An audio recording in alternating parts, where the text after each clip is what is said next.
Mga viewers, may pakiusap sa mag-love team na Mikoy at Krista kay Kalingap Rab. Kuya Rab, pagbigyan kaya ang kahilingan ng mga viewers? Ito ang pag-uusapan natin maya-maya lamang. Pakiusap patapusin ang video para malaman ang nilalaman nito, at kung bago ka pa lang sa aking YouTube channel, paki-subscribe para lagi kang updated sa video ng mga kalingap.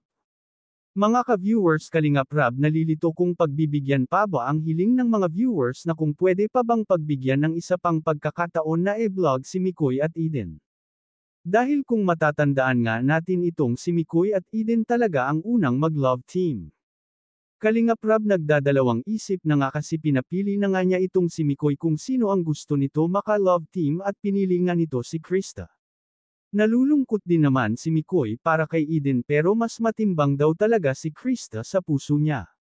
Sinabi naman ni Kalingap Rab sa mga viewers na huwag silang mag-alala dahil siya naman daw ang nag-provide sa gastusin ni Eden sa paaralan, dahil nga kolehiyo na itong si Eden. Ay aminado si Kalingap Rab na malaki daw talaga ang gastusin ni Eden sa paaralan.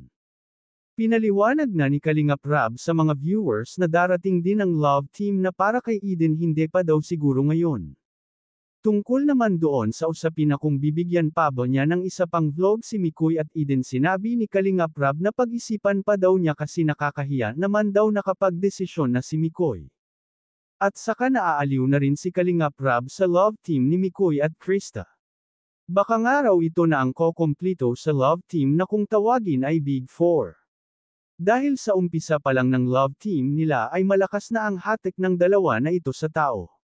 Talagang pumatok sila kaagad, kaya naman sigurado ako na marami na naman ang mga viewers na mag-aabang dito. Kayo mga ka-viewers, payag ba kayo na ibalik ang love team ni Mikoy at Eden?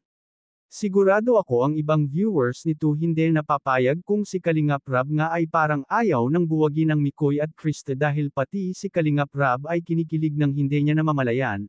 Kung para sa akin, okay na ako kay Mikoy at Krista dahil dito ako kinilig sa mag-love team na ito. Talagang nakakakilig sila panoorin, bagay na bagay silang dalawa. Hanggang dito na lang muna ang update ko mga ka-viewers. Huwag natin kalimutan suportahan ang ama ng Kalingap na si Val Santos Matubang at ang kanyang anak na si Kalingap Rab at ang munting channel kong ito. Maraming salamat po. God bless sa inyong lahat.